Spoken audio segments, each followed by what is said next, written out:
नमस्कार सर, बहुत बहुत स्वागत है आपका। भारत माता की जय हो। जय श्री राम। अंजू, भारत माता की जय हो, जय श्री राम। सर, एक दिन पहले पुंछ आतंकवादी हमले में हमारे एयरफोर्स के ऑफिसर शहीद हो गए और आज आप देखिए कि पंजाब के जो पूर्व सीएम है, कांग्रेस के नेता चरणजीत सिंह चन्नी, वो कहते हैं कि ये एक चुनावी स्टंट है। इस तरह की घटनाओं को मोदी सरकार अंजाम देती है ताकि लोग उनको वोट दें। कैसे देखते हैं आप इस स्टेटमेंट को? मुझे बहुत पीड़ा होती है जब कांग्रेस के ऐसे ऐसे नेता जो मुख्यमंत्री रह चुके हैं एक बॉर्डर स्टेट के, वो इस तरह का वक्तव्य देते हैं। क्या उनको सच पता नहीं है कि सच क्या है?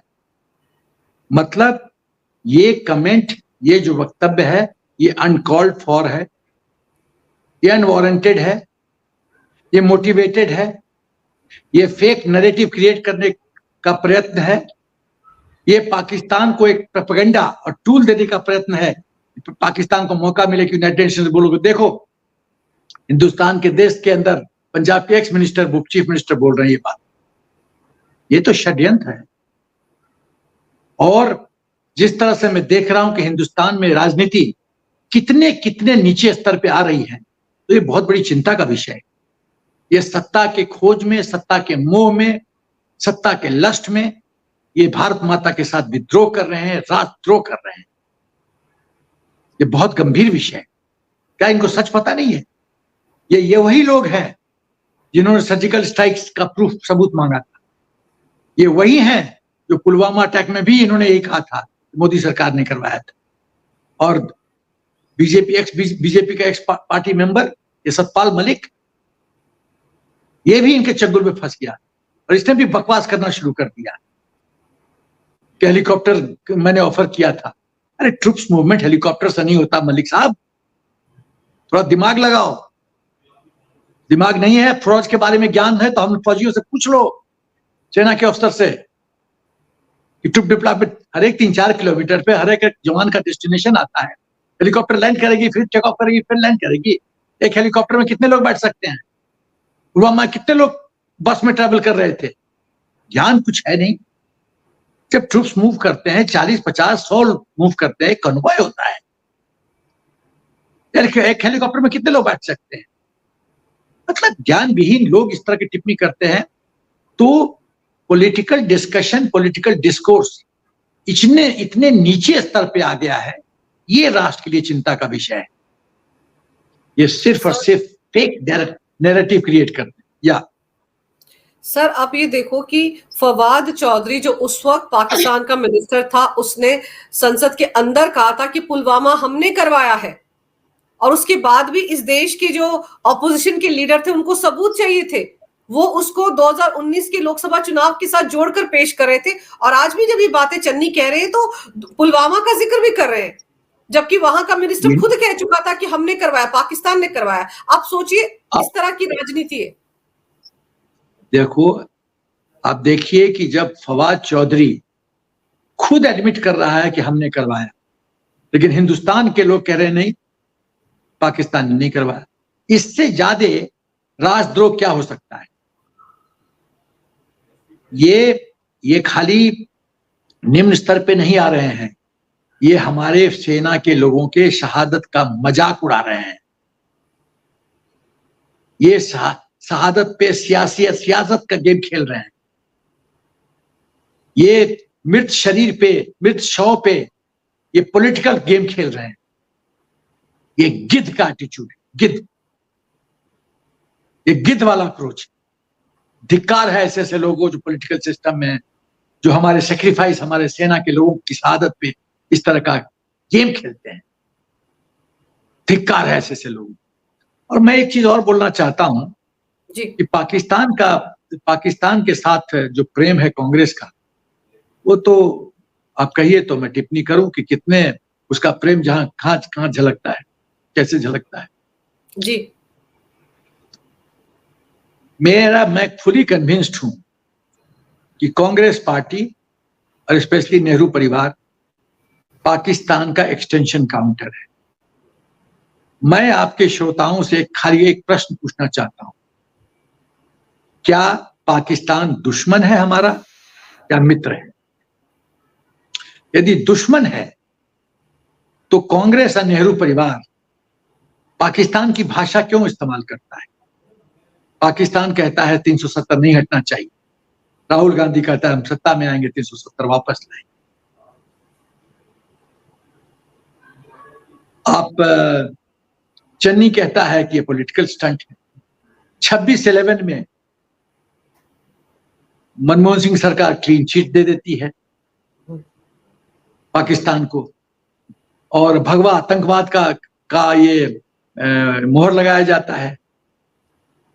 कसाब के हाथ में कलावा बांध दिया जाता है कि हिंदू घोषित हो जाए।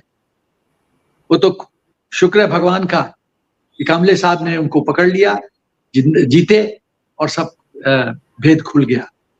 यदि कसाब मर गया होता तो ये भगवा आतंकवाद का ढोल पीटते रहते। सर मैं ये कह रही हूँ, जो अभी आपने कसाब का नाम लिया ना, तो उसको लेकर भी तो देखो, कांग्रेस के महाराष्ट्र में लीडर ऑफ ऑपोजिशन है, उन्होंने क्या कहा है? उनका कहना है कि उस वक्त जो एटीएस के चीफ थे, जो शहीद हो गए थे, हेमंत करकरे, उनकी मौत जो आतंकवादी थे उनकी गोलियों से नहीं हुई है। उनकी मौत तो ऐसे पुलिस ऑफिसर की गोली से हुई है जो कि आरएसएस से जुड़ा हुआ था, आरएसएस की विचारधारा से प्रभावित था। यह आरोप लगाया उन्होंने। मतलब टाइमिंग देखिए, जिस टाइम पे पुंछ में आतंकवादी हमला होता है तो कांग्रेस के नेता पुलवामा या 26/11 के आतंकवादी हमले को भी उठाते हैं और एक तरह से फिर पाकिस्तान को क्लीन चिट। अंजू देखिए, मैं 2 स्ट्रेटजी कांग्रेस परिवार नेहरू परिवार का बताना चाहता हूं, और 1947 से स्ट्रेटजी पे लोग काम कर रहा है। हिंदू को जातियों में बांटो ताकि उनका वोट कटे, और मुस्लिम का वोट एन मास थोक में अपनी तरफ खींचो। उसका है, उसको कैसे करो? तुष्टीकरण का करो, अपीजमेंट पॉलिसी। मुसलमानों को खुश, हिंदुओं को बांटो और काटो, और तब सत्ता में आओ, वक्फ बोर्ड बना दो। मैं पूछना चाहता हूं, इंदिरा गांधी ने इस देश को सेक्युलर देश बोला था ना, सेक्युलर सोशलिस्ट, रूस के प्रभाव में। ये कौन सा सेक्युलरिज्म है कि मंदिर का इनकम टैक्स किया जाएगा, मस्जिद और चर्च का नहीं किया जाएगा? कौन सा सेक्युलरिज्म है? कौन सा सेक्युलरिज्म है कि वक्फ बोर्ड बनेगा? कौन सा सेक्युलरिज्म है कि माइनॉरिटी कमीशन बनेगा, उसका मिनिस्टर भी होगा? सेक्युलरिज्म का मतलब क्या होता है? अपीजमेंट टू नन, किसी की तुष्टीकरण नहीं। न्याय और संविधान में ही कहता है right to equality, right to freedom, ये संविधान हमारा करता है। कहां इक्वालिटी है? कहां इक्वालिटी है? जब धर्म के आधार पे आप, जैसे कर्नाटक में भी रिजर्वेशन शुरू हो रहा है, ओबीसी के काट के मुसलमानों को दिया जा रहा है, तब आप धर्म के बेसिस पे गेम खेलना चाहते हो। इसका मतलब है 2 ही चीज, मुसलमानों का तुष्टीकरण करो, एन मास थोक नंबर में उनका वोट लो, हिंदुओं का वोट काटो। बस 2 ही स्ट्रेटजी पे कांग्रेस काम करती रही। और शशि थरूर ने जो ये कहा है कि, एक जोर में कहना चाहता हूं, 26/11 के बारे में, कि क्या ये सच नहीं है कि दिग्विजय सिंह ने आईएसआई चीफ को बुलाया था एक बुक रिलीज करने के लिए हिंदुस्तान में? 26/11 का दोषी कौन? Can you imagine? क्या आप कल्पना कर सकती हैं कि आईएसआई के चीफ को बुक, उसके द्वारा लिखा हुआ बुक रिलीज हो रहा है हिंदुस्तान? जिस किसी ने भी बुक लिखा हो। ओबामा ने क्या मनमोहन सिंह से कहा था कि जब 26/11 के लिए जिम्मेदार पाकिस्तान है तो आपने क्यों नहीं हरकत किया उसके खिलाफ? मनमोहन सिंह ने क्या कहा था? इट्स ऑन रिकॉर्ड कि कोई धर्म विशेष को गलत संदेश जाता। इसका मतलब मनमोहन सिंह जानता है कि 26/11 के लिए पाकिस्तान जिम्मेदार। तो ये कैसे ये शशि थरूर इस तरह की बकवास करने लगते हैं? ये झूठे लोग हैं, ये राजद्रोही लोग हैं, और हिंदुस्तान के पॉलिटिकल सिस्टम के वीकनेस का ये फायदा उठाते हैं। मैं एक और बिंदु करना चाहता हूं, Delhi to Bombay commercial flight कितना लेता है? 1 घंटा 45 मिनट, थोड़ा 2 घंटे से 10-15 मिनट कम, यही है ना कमर्शियल फ्लाइट, जिसमें इतने रिस्ट्रिक्शंस हैं। एयर स्पेस खाली होना चाहिए। कोई लैंड कर रहा है आपके पीछे तो आप वहां पे बॉम्बे के वायुमंडल में उड़ते रहेंगे थोड़ी देर, 15-20 मिनट, फिर भी 1 घंटा 45 मिनट। 6 से 8 घंटा क्यों लगा स्पेशल कमांडो को लैंड करने में बॉम्बे में? क्योंकि होम मिनिस्टर आराम कर रहे थे। देश में आग लगा हुआ है, फायर बुझाने के लिए फायर व्हीकल जाने की जरूरत थी और होम मिनिस्टर साहब आराम कर रहे थे और एयरपोर्ट पे 8 घंटा से स्पेशल कमांडो वेट कर रहे थे। यही नहीं, एक और बात बोलने जा रहा हूं जो आपको ताज्जुब होगा, आपके श्रोताओं को पता नहीं होगा। भारतीय एयरफोर्स के एयर चीफ ने सरकार को कहा था, मैं पाकिस्तान को सबक सिखाने के लिए तैयार हूं, मुझे हुक्म क्लियरेंस दिया जाए। नहीं दिया गया, नहीं दिया गया। क्यों? वही मनमोहन सिंह वाला डायलॉग, धर्म विशेष को गलत संदेश जाएगा। मतलब राष्ट्र डूबती है तो डूबे। क्या ये याद नहीं है एक जगह दंगा हुआ था और जिसमें 7-8 पाकिस्तानी पकड़े गए थे, 3-4 दिन में इनोसेंट घोषित करके वापस भेज दिया। पाटला एनकाउंटर में सोनिया गांधी रो रही थी। हाँ, सलमान खुर्शीद कह रहा था उनकी आंखों में आंसू थे। आंसू क्यों नहीं होंगे? क्योंकि सत्ता ये लोग पहुंचा सकते हैं वोट देके। ये सब घड़ियाल वाले आंसू है। वक्त आ गया है बहुत कठिन डिसीजन लेने का। क्या ये सच नहीं है कि राहुल गांधी जब अमेरिका गया था और लंदन गया था तो आईएसआई के एजेंट्स उसका मीटिंग ऑर्गेनाइज कर रहे थे? कोई हिंदू था उसमें? नहीं, सब रेस्ट्रिक्टेड क्राउड था। कौन कौन थे लोग? सब पाकिस्तान के मुसलमान। क्या ये सच नहीं है कि राहुल गांधी कहता है कि हम सत्ता में आए 370 हटा देंगे? पाकिस्तान वही कहता है 370 पे उसको प्रॉब्लम है, टर्की को भी प्रॉब्लम है। ये लोग बालाकोट का एयर स्ट्राइक क्या बोलते हैं कि खाली कबूतर मरे थे, 3-4 पत्तियां गिरी थी। तुम किस मिट्टी के बने हुए हो? तुम आत्मचिंतन नहीं करते हो क्या? अंदर देखते नहीं हो कि तुम क्या कह रहे हो? सच तुमको पता है, लेकिन इस तरह से ओपनली भारत माता का हित करना बहुत गंभीर विषय है। और इसका पूर्ण जो कारण है वो है हिंदुस्तान के पॉलिटिकल सिस्टम की कमजोरियां। वोट बैंक की। राहुल गांधी नहीं बोला था रफाल में चौकीदार चोर है, फिर सुप्रीम कोर्ट में माफी मांगा। आप इस तरह के गंभीर वक्तव्य देते हो, माफी मांगने से काम नहीं चलेगा ना। एक कानून होना चाहिए। आप जो बोलते हो या तो साबित करो या पॉलिटिकल सिस्टम से बाहर जाओ। इलेक्शन कमीशन बैन करना चाहिए, या तो साबित करो कि यू आर राइट, या तो आउट ऑफ द पॉलिटिक्स। तब एक कोड ऑफ कंडक्ट। जो मर्जी है बोल दो। जनरल रावत को सड़क का गुंडा बोल दो, या बोलो। सर आप ये देखो कि बिहार में जो पूर्व डिप्टी सीएम हुआ करते थे तेजस्वी यादव, उनकी शैक्षणिक योग्यताओं पर मैं कुछ नहीं कहूंगी, वो क्या कह रहे हैं कि पहले तो हमारे जवान शहीद नहीं होते थे, आजकल शहादत क्यों हो रही है? मतलब उनके सवाल का एंगल देखिए, वो भी यही सब कह रहे हैं। देखिए, लालू यादव का भी स्ट्रेटजी समझा देता हूं। मैं खुद बिहार का हूं। लालू यादव ने बिहार को बर्बाद कर दिया, 30 साल पीछे छोड़ दिया।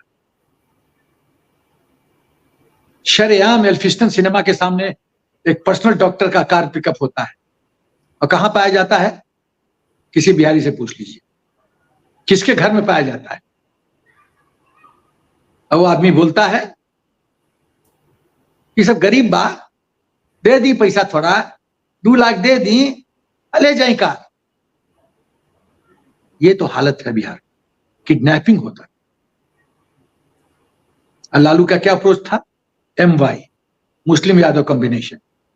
ये रहेगा तो हम कभी भी सत्ता से नहीं हटेंगे। ये लोग कभी राष्ट्र के हित में नहीं सोचते हैं।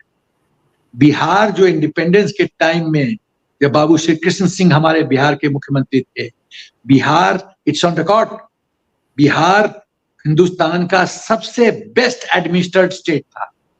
बेस्ट। महाराष्ट्र नहीं, गुजरात नहीं, बिहार। आज बिहार कहां है? उसका कारण क्या है? ये लोग, ये जो जयप्रकाश नारायण के कंधे पे बैठ के जो पॉलिटिक्स में आए और गरीब का ये सब टैग लगा के ये नौटंकी कर रहे थे, इन्होंने बिहार को बर्बाद कर दिया। फवाद चौधरी ने 2 दिन पहले राहुल गांधी के लिए कहा था, Rahul Gandhi is on fire. Rahul Gandhi को बनना चाहिए प्राइम मिनिस्टर, वहां से राहुल गांधी के लिए दुआएं भेजी जा रही हैं। तो चुनावी माहौल में इस तरह का आदान प्रदान, इसीलिए तो कांग्रेस को क्लीन चिट, पाकिस्तान को क्लीन चिट दे रही है कांग्रेस। तो क्या मोदी सरकार से बहुत डरे हुए हैं, तीसरी बार मोदी आ रहे हैं इसलिए कांग्रेस डरी हुई है, इसलिए सारे हथकंडे अपना रही? मैंने आपको पहले ही बोल दिया शुरू में कि कांग्रेस की 2 ट्रैक स्ट्रेटजी है।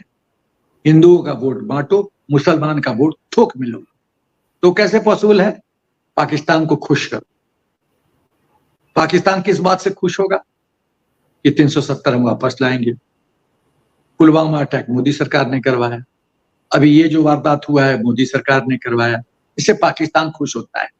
तो कांग्रेस, नेहरू परिवार समझता है कि जब हम इस तरह की हरकत करेंगे तो पाकिस्तान से संदेश आएगा यहाँ मुसलमानों को कि थोक भाव से वोट करो कांग्रेस के लिए, तो हम सत्ता में आ जाएंगे, फिर हम मनमानी करेंगे, फिर हम देश को लूटेंगे। जम्मू कश्मीर में जो हुआ हिंदू का पलायन, फिर से हम वही सिस्टम चलेगा, अब पूरा देश तमाशा देखेगा।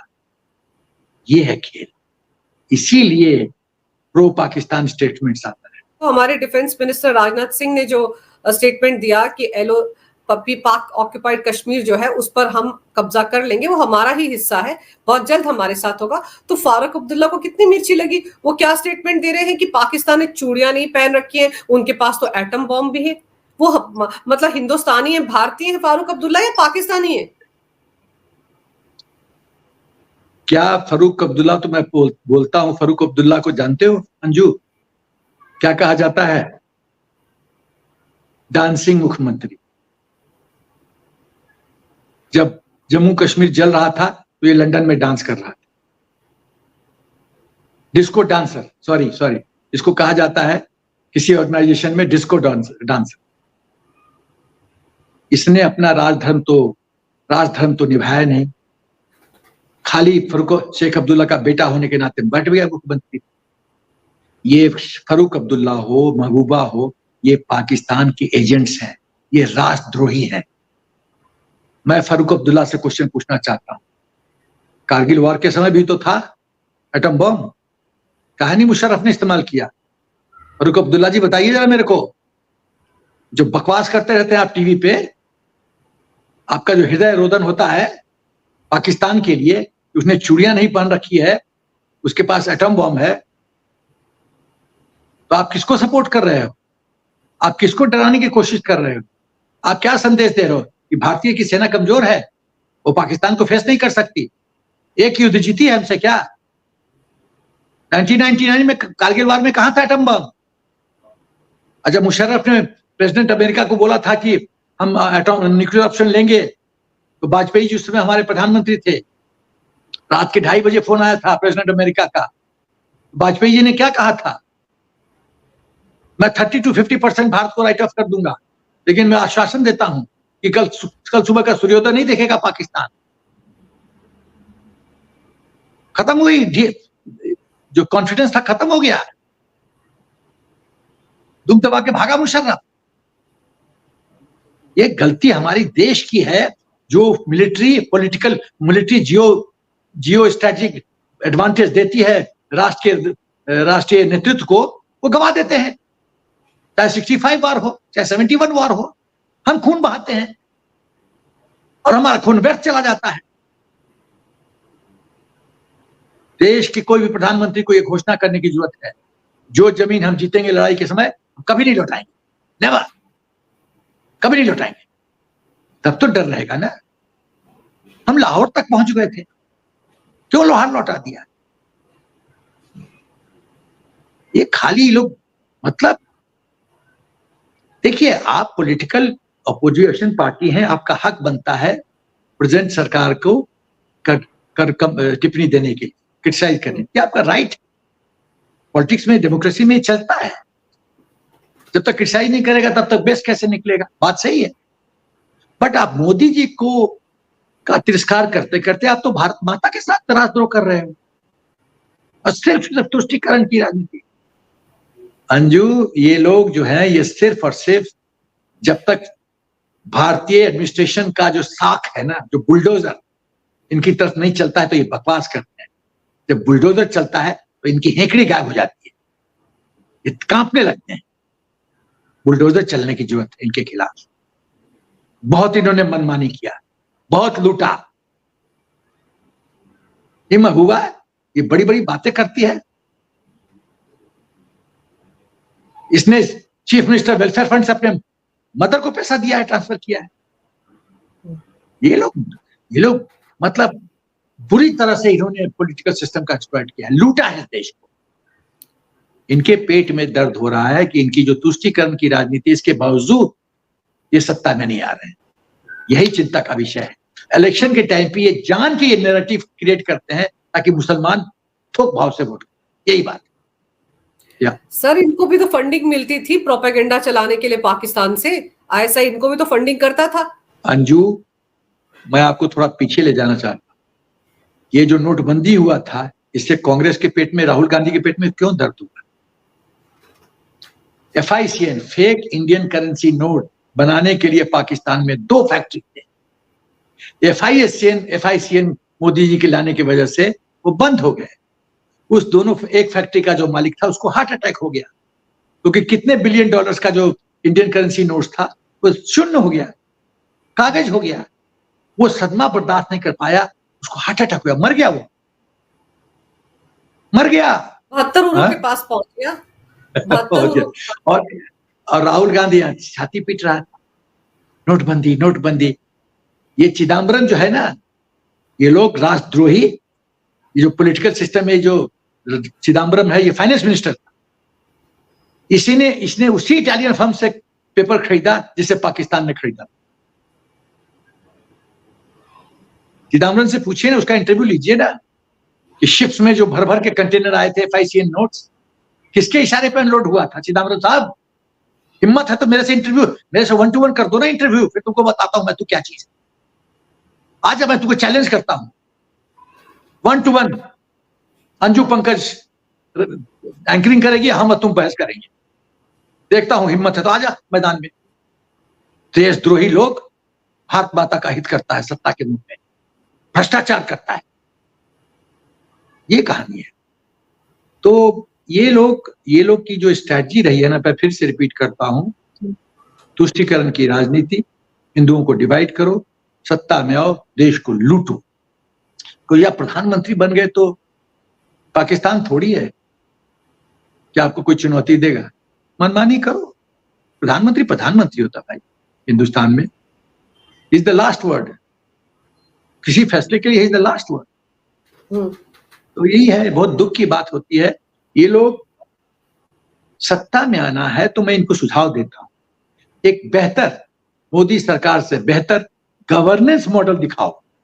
बिल्कुल, कि तुम इंफ्रास्ट्रक्चर क्रिएट करोगे, लद्दाख बॉर्डर पे इंफ्रा डेवलप करोगे, हेलीपैड करोगे, ALG बनाओगे, एडवांस लैंडिंग ग्राउंड बनाओगे। पाकिस्तान ने कोई हरकत किया तो पाकिस्तान के मुख्यालय को, जो थल सेना का मुख्यालय, उसको उड़ा दोगे, तुम POK ले लोगे, पाकिस्तान आतंकवाद बंद करो, ये नारा दोगे। ये सब करो ना भाई, तब जनता जनार्दन का कॉन्फिडेंस जीतोगे, उसका विश्वास जीतोगे। मुस्लिम तुष्टीकरण क्या विश्वास जीत लोगे?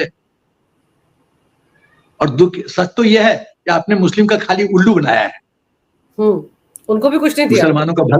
मुसलमानों का भला नहीं किया इन्होंने। मैं किसी पॉलिटिशियन का नाम लेना चाहता हूं, आप इशारा समझ जाएंगी।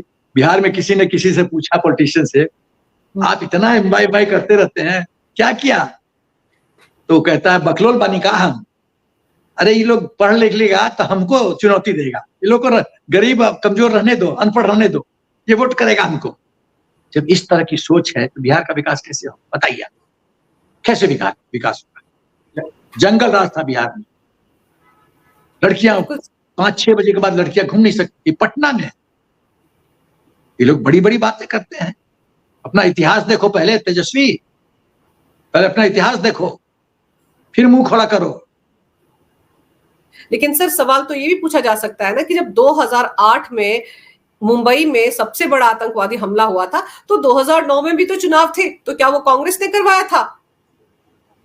अगर ये लोग पुलवामा और पुंछ पर सवाल उठाते तो उस वक्त भी तो चुनाव थे 2009 में, तभी तो इन्होंने कोई कार्रवाई नहीं की थी पाकिस्तान के खिलाफ, वरना कार्रवाई कर सकते थे। अपने गुनाहों को छिपाने के लिए ये उसी से जोड़ जोड़कर पुलवामा और पुंछ आतंकवादी हमले को देख रहे हैं। इनसे भी तो पूछा जाना चाहिए कि क्या वो इन्होंने करवाया था।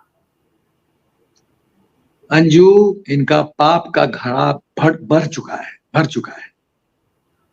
लॉ ऑफ कर्मा है। लॉ ऑफ कर्मा क्या है? जैसा करोगे वैसा भरोगे।